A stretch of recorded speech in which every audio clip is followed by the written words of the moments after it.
আমার বড় আপা ছিল আমাদের ঘরের সবচেয়ে চুপচাপ, শান্তিপ্রিয় মেয়ে। ১০ কথায় ছিল না তার। আমি আপাকে মুখ ফুটে আবদার করে কখনো কিছু চাইতে দেখিনি। প্রচণ্ড মুখচোরা স্বভাবের ছিল বলেই তার মনের কথা আবদার বহিরাগত হতো খুবই কম। হাতে একটা বই আর একটা ডায়েরি নিয়ে বারান্দায় বসে থাকা ছিল তার অন্যতম প্রিয় কাজ। আমরা বাকি ২ ভাই বোন যেখানে সারা এলাকা দাপিয়ে বেড়াতাম, সেখানে আপাকে কেউ ঠিকঠাক চিনতই না। তার সব কাজ ছিল নিয়ম মাফিক। সকালে কলেজে যেত, দুপুরে এসে গোসল করে খেয়ে দিয়ে একটা ঘুম দিত। ঘুম থেকে উঠে এক মগ চা আর বই নিয়ে বারান্দায় গিয়ে বসতো। আমার বই পড়া আর লেখালেখির স্বভাবটা মূলত আপার থেকেই পেয়েছি। আমার মনে হতো আমার আপা পৃথিবীর সবচেয়ে পারফেক্ট মানুষ। আমি তার মতো হতে চাইতাম। সে যেই কাজগুলো করত, আমিও তাই করতে চাইতাম। খুব আপার নেওয়া ছিলাম, যার কারণ আর সে কারণে মূলত আমি আপার সন্তর্পণে করা কাজগুলো সবচেয়ে কাছ থেকে দেখেছি। আমি আপাকে খুব বেশি রাখতে দেখিনি কখনো, তবে মুখটা সর্বদা হাসি হাসি হয়ে থাকতো। কি সুন্দর করে হাসতো। গালের মধ্যিখানে একটা কালো তিল তারার মতো জল করতো। আমার যে হাসি খুশি মুখের সুন্দরী আপাকে আমি একটা সময় হুটহাট কাঁদতে দেখতাম। ছোট ছিলাম, অত বুঝতাম না। ভয়ে ভয়ে জিজ্ঞেস করতাম, আপা কাঁদো কেন? আপা কান্না লুকানো হাসি হেসে বলতো, বেশিক্ষণ বইয়ের দিকে তাকিয়ে থাকলে আমার চোখে পানি এসে যায়। কাঁদছি না তো, কাঁদবো কেন রে বোকা? আমার কাঁদার কারণ নেই, কেউ নেই, কিচ্ছু নেই। আমি ভাবতাম, ইস, বই পড়া সত্যি কত কষ্টের। আম্মু যে কেন বোঝে না, আমারও কত কষ্ট লাগে। খুব বেশি রাখতে না দেখা আমার সেই আপাকে একদিন আমি খুব রাখতে দেখলাম। সে তার প্রিয় ডায়েরি আমার সামনে কুটকুট করে ছিল। তার চোখের মায়াময় অশ্রু মুছতে মুছতে বলল, ম্যাচটা নিয়ে আয় তো পিহু, দ্রুত। আমি কাল বিলম্ব না করে ম্যাচ নিয়ে এলাম। আপা সেই চেরা কাগজগুলো আমার সামনে পুড়িয়ে দিয়েছিল, সাথে কিছু চিঠি। যদিও সেসব যে চিঠি ছিল তখন বুঝিনি, পরে বুঝেছি। ডায়েরি, চিঠি আর সেই সাথে স্মৃতি পুড়িয়ে মুক্ত হতে চেয়েছিল কি। সেদিনের পর থেকে আমার শান্তিপ্রিয় আপা আরও বেশি শান্ত হয়ে গেল। জানালার গ্রিল ধরে বসে বসে কি যেন ভাবত। ডায়েরিটা পুড়িয়ে ফেলার পর আর ডায়েরিও লিখত না, কেন জানি। ডায়েরি লেখার কারণটাই বুঝি ফুরিয়ে গিয়েছিল। ইন্টারমিডিয়েট শেষে খুব হঠাৎ করে আপার বিয়ে ঠিক হয়ে গেল। বাবা মা সবাই খুশি, আবার দুঃখিত। তাদের আদরের বুঝতার মেয়েটাকে কাছছাড়া করা সময় হয়ে এলো যে। বিয়ের দিন আপা খুব কাঁদল, আমায় আদর করে বলল, পিহু শোন, কখনো কাউকে অযথা ভালোবাসবি না, কারো কথায় গলে যাবি না। সব মোহ, লোক দেখানো। মন দিয়ে পড়াশোনা করবি শুধু, মনে থাকবে? আপার অমন কান্না দেখে বললাম, মনে থাকবে আপা, খুব মনে থাকবে। শুধু তোমায় বেশি ভালোবাসি। আপা আরও কাঁদল। আমার আপার কান্নাও সুন্দর, দারুণ করুণ। আপার কান্না শেষে হাসি হয়ে অবশেষে আসলো কেউ। যে মানুষটির সাথে বিয়ে হলো সে ছিল আবার পুরোপুরি বিপরীত স্বভাবের। বিপরীত স্বভাবের হলেও ভাইয়াকে আমার খুব পছন্দ হয়েছিল। আপাকে ঘিরে তার চোখে মুখে দারুণ মুগ্ধতা সেই শুরু থেকেই। চলাফেরা খুব সাধারণ, সাদামাটা। তিনি বিয়ের দিন ঘটালো এক মজার ঘটনা। তার জন্য কেনা পাঞ্জাবি তিনি পরলেন না। তার নাকি গরম লাগে, বিয়ে নাকি আরাম করে করতে হয়, তাই তিনি একটা সাধারণ সাদা পাঞ্জাবি পরে এলেন।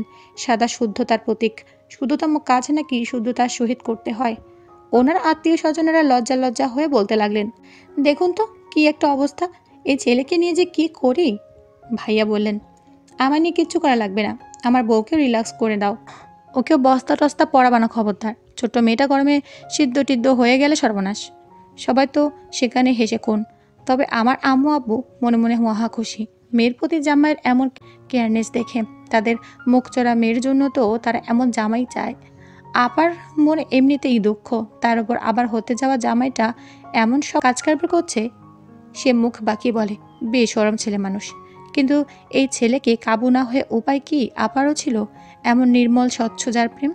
তিনি যখন আমাদের বাসায় আসতেন আমাদের মাঝে মধ্যে ডেকে নিয়ে বলতেন, তোমার আপা একটা পরী, তাই না বলো প্রিয়? আমি বলতাম, হ্যাঁ পড়ি তো, কিন্তু কি পড়ি বলুন তো, লাল নীল নাকি সাদা? ভাইয়া আর চোখে দূরে থাকা আপাকে এক পলক দেখতো, তারপর টেনে টেনে বলতো, বৃষ্টি পড়ি। তোমার আপা ফুল, ফুল পড়ি।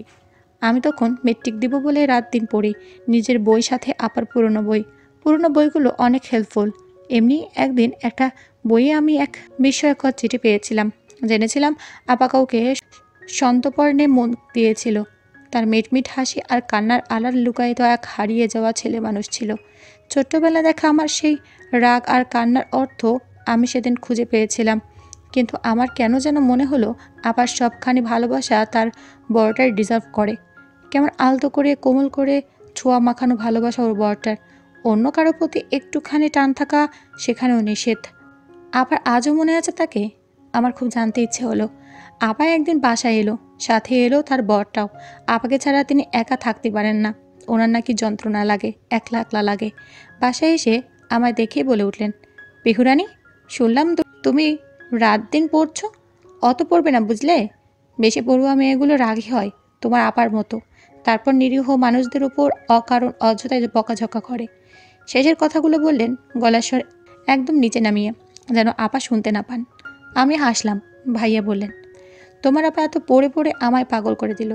সে কথা না বলে সারাক্ষণ বই ফই পড়ে, আর আমি তার কথা আমার কথা মিলিয়ে একা বকবক করি। ইন্টারেস্টিং না? বলে উচ্চস্বরে হেসে উঠলেন। কি পাগল মানুষ, কি স্বচ্ছ তার প্রেম। তাও আমি আপাকে উপরে রাখতে বললাম। আপাকে পেয়েছেন, এটা আপনার ভাগ্য, বুঝলেন? আমার আপা ফার্স্ট ক্লাস।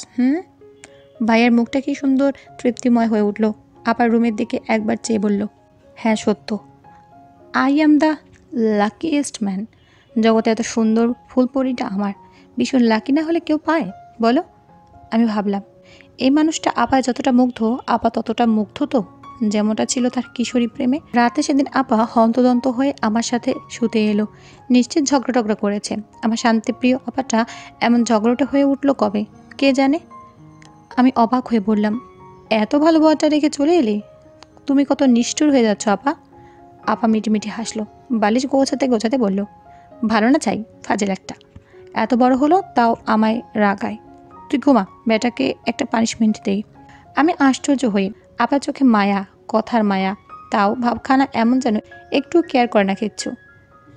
আপার রুম পাশে, তার বরটা একা সেখানে। আপা শুতে আসবে তখনই সেই রুমে কিছু পড়ার আওয়াজ হলো। গ্লাস হবে বোধ হয়। এমন করে পরপর 2-3 বার কিছু ছুঁড়ে মারলেন। আপা মেগি রাগ দেখিয়ে বলল, কত বড় সাহস দেখছিস, আমার বাড়ি এসে আমার জিনিস ভাঙচুর করে।